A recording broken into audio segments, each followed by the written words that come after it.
మిత్రులారా, నేను మీ శ్రీనివాస్ చౌహాన్ అడ్వకేట్. మిత్రులారా, ఒక కేసులోని విషయం ఏంటి అని అంటే, ఒక వ్యక్తికి ప్రభుత్వము ఒక 2 ఎకరాల భూమిని, వ్యవసాయ భూమిని ఇచ్చింది.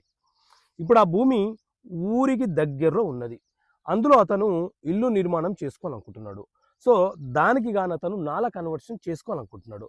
అలా నాలా కన్వర్షన్ చేసుకునే వెసులుబాటు అతనికి ఉంటుందా? సో మిత్రులారా, మన దేశంలో 2005లో non agriculture land assessment act అనే చట్టం అమలులోకి వచ్చింది.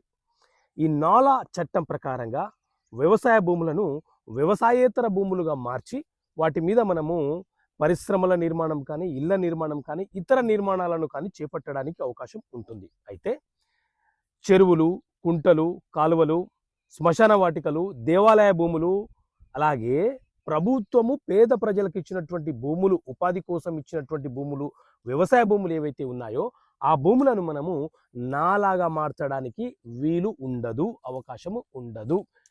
ఆ భూముల యొక్క స్వభావము ఏ రకంగా మనకైతే ఇచ్చారో అదే స్వభావంలో మనము వాటిని వినియోగించుకోవాలి. వ్యవసాయ భూమిగా ప్రభుత్వం మనకు ఉపాధి కోసం, వ్యవసాయం చేసుకోవడం కోసం ఇచ్చారు కాబట్టి ఆ పద్ధతిలోనే మనము వ్యవసాయం చేసుకోవాలి. కానీ ప్రభుత్వ భూములను నాలాగా మార్చడానికి అవకాశం ఉండదు. కేవలం పట్టా భూములను మాత్రమే మనము నాలాగా మార్చి ఇళ్ల నిర్మాణము, పరిశ్రమల నిర్మాణం చేసుకోవచ్చు అని చెప్పి ఈ చట్టం చాలా స్పష్టంగా వివరణ ఇస్తుంది. Okay friends, thank you. జై హింద్.